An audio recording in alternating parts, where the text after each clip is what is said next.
Saya Tifal Solesa melanjutkan breaking news. Sorotan kami masih tertuju pada penanganan pasca gempa di Cianjur, Jawa Barat. Saudara, gempa berkekuatan magnitudo 5,6 yang berpusat di Cianjur, Jawa Barat merusak sejumlah bangunan. Guncangan gempa juga terasa di wilayah Jakarta dan sekitarnya. Yang Anda lihat ini, saudara, warga Kecamatan Pacet, Kabupaten Cianjur, Jawa Barat berhamburan keluar akibat kuatnya guncangan gempa. Tangis warga pecah melihat kondisi rumah mereka yang hancur.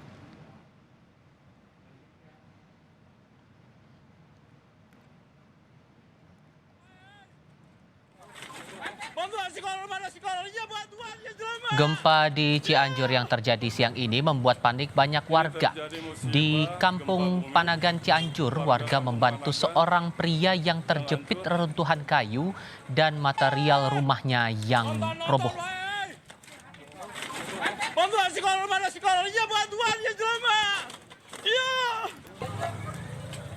Ini terjadi musibah.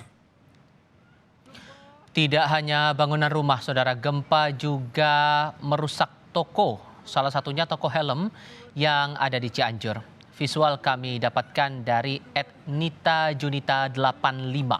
Helm-helm terlihat berjatuhan saat gempa terjadi.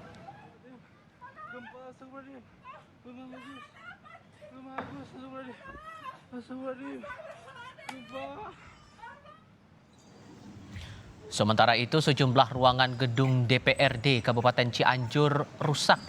Atap ruangan ambruk saat gempa terjadi. Visual yang Anda lihat ini, saudara, adalah gambar terbaru Gubernur Jawa Barat Ridwan Kamil mendatangi para korban dan juga pasien rumah sakit yang terdampak gempa di Cianjur, Jawa Barat.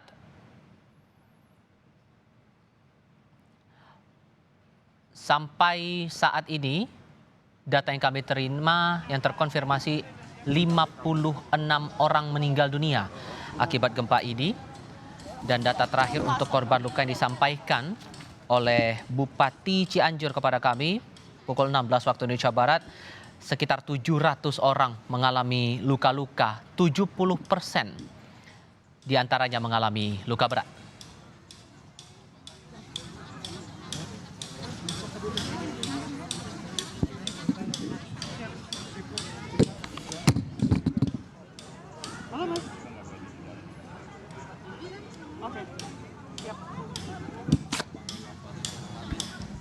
Data terakhir yang juga kami terima konfirmasi dari pihak Badan Nasional Penanggulangan Bencana atau BNPB dalam konferensi pers terakhir pada sore hari ini menyebutkan untuk kecamatan yang terdampak gempa di Cianjur ada di 3 titik, yakni Kecamatan Cilaki, kemudian Kecamatan Cianjur, dan Kecamatan Cigenang. Khusus untuk Kecamatan Cigenang ini merupakan daerah atau kecamatan dengan dampak paling parah akibat gempa dengan magnitudo 5,6 yang berlangsung pada siang tadi.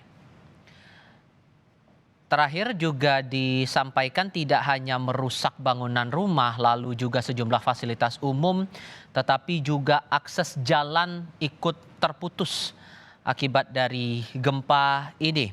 Khususnya akses yang ke arah kawasan puncak, bahkan banyak akses jalan yang terisolasi sehingga lalu lalang kendaraan yang akan menuju ke sejumlah daerah ini terputus, terisolasi begitu. Ini pun juga dirasakan oleh sejumlah warga di beberapa titik yang mana beberapa warganya sudah memilih untuk mengungsi, memilih untuk berteduh di tempat-tempat yang disiapkan secara swadaya oleh warga setempat. Namun sampai dengan saat ini belum ada bala bantuan yang diterima, terutama adalah bantuan penerangan maupun juga kebutuhan-kebutuhan pokok seperti makanan.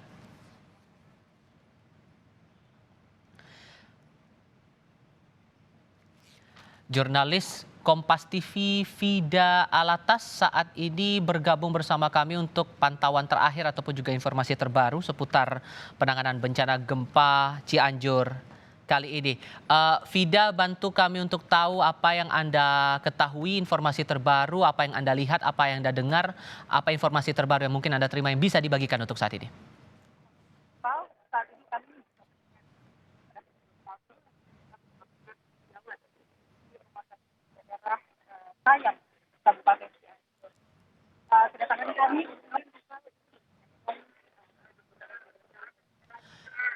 Kami coba perbaiki komunikasi kami dengan Vida Alatas, jurnalis Kompas TV yang saat ini ikut Ya baik, Tifal. Iya, Vida bisa terdengar suara saya Ya, dengan jelas ya? Tifal. Tifal, jelas sekali Tifal. Iya, mungkin bisa disampaikan kembali apa yang Anda ketahui soal penanganan bencana ini.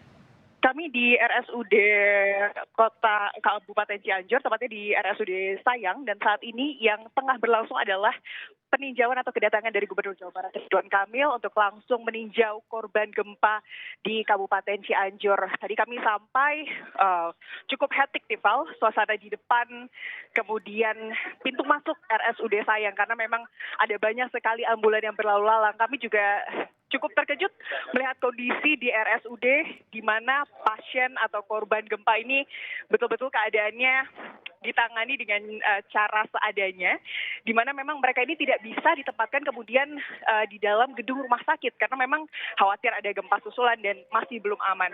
Jadi kondisinya, Tifal, kalau saya bisa gambarkan, seluruh pasien ini dihampar, kita bisa bilang begitu, benar-benar dengan beralaskan terpal. Seluruh pasien ini kami lihat di halaman RSUD Kabupaten Cianjur, tepatnya di RSUD Sayang ini benar-benar banyak korban yang terluka juga harus ditangani di luar ruangan, di mana para perawat ini juga sangat berjibaku untuk kemudian menangani korban-korban yang terluka saat ini. Dan tadi kami datang bersama dengan Gubernur Jawa Barat Ridwan Kamil sekitar pukul 17.40, dan saat ini Ridwan Kamil atau yang biasa kita sapa dengan Emil ini tengah mendengarkan langsung kemudian keluhan-keluhan, curahan hati dari para korban. Kita bisa lihat di sini terus meninjau bersama-sama, Tifal, dan kondisinya tadi di depan pintu masuk, tepatnya di pintu masuk RSUD Sayang, ini betul-betul kami bisa bilang sangat hektik karena memang ambulan yang berlalu lalang, lalu juga karena tidak hanya ini jalanan yang dilalui di depan RSUD Sayang ini sebetulnya ini adalah akses masyarakat. Jadi sebetulnya yang melintas di depan jalan RSUD Sayang ini tidak hanya kemudian kendaraan-kendaraan ambulan atau kendaraan-kendaraan yang memang mengevakuasi korban. Masyarakat pun masih berlalu lalang menggunakan akses jalan tersebut. Sehingga tadi kami juga sempat melihat ada ketegangan di mana banyak kemudian masyarakat dan juga petugas-petugas rumah sakit yang sedikit bernada tinggi gitu ya, meminta untuk masyarakat memprioritaskan pasien terlebih dahulu, korban terlebih dahulu. Jadi di situ sempat ada ketegangan di depan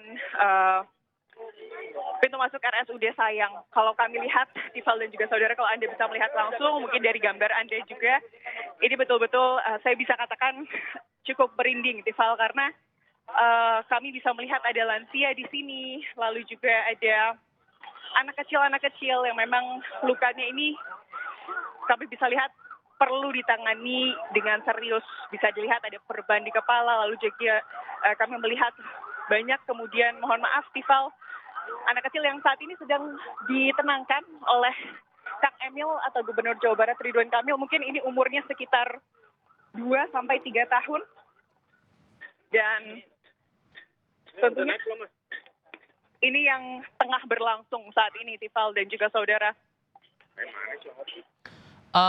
Sayangnya kami tidak bisa melihat langsung di sini, mungkin karena terkendala koneksi kami ya, sehingga tidak bisa melihat visual. Tapi begini juga Vida, kondisi akses jalan di beberapa titik terisolasi. Kemudian saya yakin betul ini tim medis cukup kewalahan, bahkan tadi Bupati sudah menyampaikan butuh tenaga medis, tenaga kesehatan dibutuhkan sekali untuk saat ini. Kemudian kebutuhan-kebutuhan warga terutama para pengungsi ini jadi prioritas juga, terutama mereka yang berada di wilayah yang terisolasi.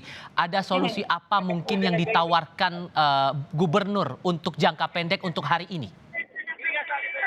Itu tentunya adalah pertanyaan yang akan segera kami tanyakan kepada Gubernur Jawa Barat Ridwan Kamil. Tentunya selesai nanti sesi dari Emil selesai kemudian meninjau para korban, Tifal. Saat ini kalau yang kami lihat tadi sebetulnya perjalanan kami dari Bandung, Tifal, dan juga saudara dari Bandung menuju ke RSUD Sayang, Cianjur. Ini kami tidak sendiri, Tifal. Sepanjang perjalanan betul tadi yang Anda katakan, di mana bantuan-bantuan ini terus berdatangan. Kami benar-benar selalu berpas-pasan tiap mungkin 10 menit sekali itu pasti ada ambulan yang kemudian menuju ke arah yang sama dengan kami. Terus-terusan berlalu lalang, terus kami juga tadi juga melihat ada mobil-mobil bantuan dari kemudian Jabar Quick Response dan juga dari mungkin organisasi-organisasi masyarakat. Ini kami tidak sendiri. Intinya dari perjalanan dari Bandung menuju ke RSUD Sayang atau ke Cianjur. Ini Tifal. Maka kemudian sekarang prioritas dari gubernur akan pada hal apa? Kalau kami lihat tadi Tifal, di mana kemudian bantuan-bantuan kesehatan dan juga medis tentunya Tifal ya. Kalau kami lihat bahkan saat ini para perawat melakukan penanganan dengan tanda kutip secara terbuka begitu ya, korban-korban yang luka bahkan luka parah saat ini ditangani, dan bahkan proses penanganan medisnya ini yang mungkin bisa dibilang tidak semua orang kuat melihatnya ini, tapi harus dilakukan di tempat terbuka di mana semua orang bisa menyaksikan Tifal, karena tadi masih harus dilakukan di tempat terbuka untuk saat ini. Khawatir masih ada mungkin gempa susulan ataupun di dalam ruangan ini masih belum aman. Jadi tentunya yang pastinya perlu dilakukan adalah terkait bagaimana kemudian mencari lokasi yang aman. Dalam hal ini mungkin lokasi terbuka begitu ya, yang jauh lebih luas daripada kemudian RSUD Sayang Cianjur ini. Karena Tifal, kalau kami boleh bercerita, memang kalau dibilang kurang, kami bisa bilang kurang. Karena ini korban hingga saat ini terus berdatangan, ambulan tidak berhenti, bolak-balik begitu Tifal, terus berdatangan. Sementara untuk kemudian tempat atau lahan yang dapat digunakan, atau lahan terbuka tepatnya Tifal yang dapat digunakan ini tentunya terbatas. Itulah mungkin yang seharusnya menjadi prioritas dari kemudian pemerintah, atau mungkin nanti dibantu oleh Gubernur Jawa Barat untuk kemudian mencari lahan aman yang lebih luas. Karena mengingat atau melihat dari korban ini terus berdatangan, Tifal. Adakah kemudian pihak keluarga korban mungkin yang sempat berbicara dengan Anda soal seriuh apa kemudian bagaimana kemudian pelayanan kesehatan yang berlangsung di sana betul-betul luar biasa sibuk, menggambarkan bagaimana kemudian banyaknya korban yang harus ditangani di Rumah Sakit Umum Daerah Cianjur ini? Kami belum benar-benar saat begitu sampai Tifal dari Bandung, kami langsung melakukan laporan langsung kepada Anda. Jadi kami belum banyak bisa bercerita atau berbincang dengan para korban. Tapi kalau mungkin saya tidak tahu apakah gambarnya ini sudah terlihat di layar kaca, Tifal dan juga saudara. Ini bisa dilihat bagaimana kemudian satu besi infusan. Ini benar-benar kalau kita di rumah sakit kan biasanya satu besi infusan dengan satu botol infus begitu ya.